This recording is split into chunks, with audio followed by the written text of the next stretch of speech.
মেয়েরা জন্মগত কখনোই বেয়াদব হয় না। শ্বশুরবাড়ির নোংরা রাজনীতি আর অমানসিক আচরণের কারণে একটা শান্ত মেয়েকে প্রতিবাদী হতে বাধ্য করে। যে মেয়েটা বাবার বাড়িতে 18 বছর কাটার পরও এলাকার মানুষ খারাপ বলতে পারে না, অথচ বিয়ের 1 মাস যাওয়ার পরেই বেয়াদব, খারাপ বলে দাবি করে ওই অসভ্য নির্লজ্জ শ্বশুরবাড়ির লোকজনেরা। স্বামীদেরকে বলছি, একতরফা মা বোনের কথা শুনে স্ত্রীর জীবনটাকে কখনোই জাহান্নাম বানাবেন না। তাদের অভিযোগে কারণে কখনোই স্ত্রীর বিরুদ্ধে যাবেন না। ঠান্ডা মাথায় বিচার করুন। মনে রাখবেন, বিনা দোষে স্ত্রীর চোখের পানি পড়লে সেই অভিশাপে আপনার জীবনে কখনোই শান্তি ফিরে আসবে না।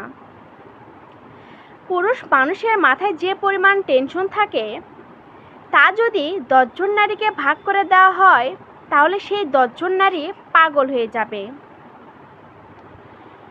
তাই পুরুষকে বুঝতে শিখুন, ভালোবাসুন এবং যত্ন করুন। কারণ পুরুষ মানুষ হাজার টেনশন নিয়ে এই দুনিয়াতে বেঁচে থাকে। জীবনে ভালো থাকতে চাইলে এই 2 ধরনের মানুষের কাছ থেকে সবসময় দূরে থাকবেন। নাম্বার 1, যারা আপনার সামনে ভালো সাজে এবং দূরে গিয়ে আপনার নামে বদনাম করে। এই ধরনের মানুষ খুবই ভয়ানক হয়।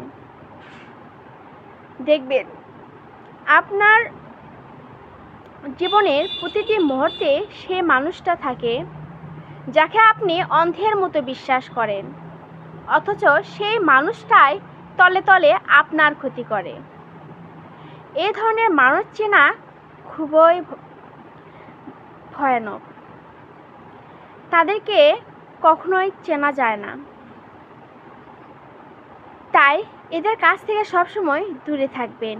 দ্বিতীয়ত, যারা প্রয়োজনে আপনার সাথে মিষ্টি ব্যবহার করবে এবং প্রয়োজন শেষ হলেই আপনার সাথে মুহূর্তে সম্পর্ক বদলে ফেলবে। আপনার পাশ দিয়ে যাবে অথচ আপনাকে চিনবে না। এ ধরনের মানুষ সবসময় সেলফিশ হয়ে থাকে, যারা নিজের স্বার্থ নিয়ে সবসময় চিন্তা করে।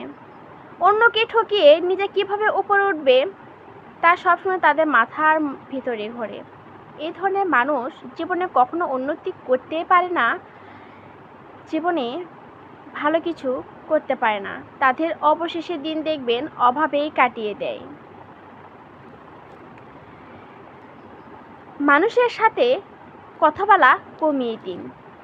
যারা ভুল বুঝেছে তাদেরকে ভুল বুঝতে দিন।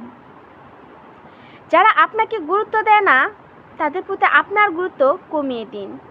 কারো কাছ থেকে কোনো কিছু আশা বা প্রত্যাশা রাখবেন না। তাহলেই দেখবেন নিজের জীবন থেকে অর্ধেক অশান্তি নিজে থেকে চলে গেছে। জীবনে অটোমেটিক সুখ ফিরে আসবে। আপনি যদি কারো কাছে আশা বা প্রত্যাশা রাখেন, সেখানে দেখবেন আপনি কষ্ট ছাড়া কিছুই পাবেন না। সুতরাং সৃষ্টিকর্তার ওপর সবসময় ভরসা রাখবেন। ধন্যবাদ। আজকের ভিডিও এ পর্যন্তই। আমি আবার আসবো আপনাদের মাঝে নেক্সট ভিডিও নিয়ে। সো আমার ভিডিও কেমন লাগলো অবশ্যই আপনারা জানাবেন। ধন্যবাদ।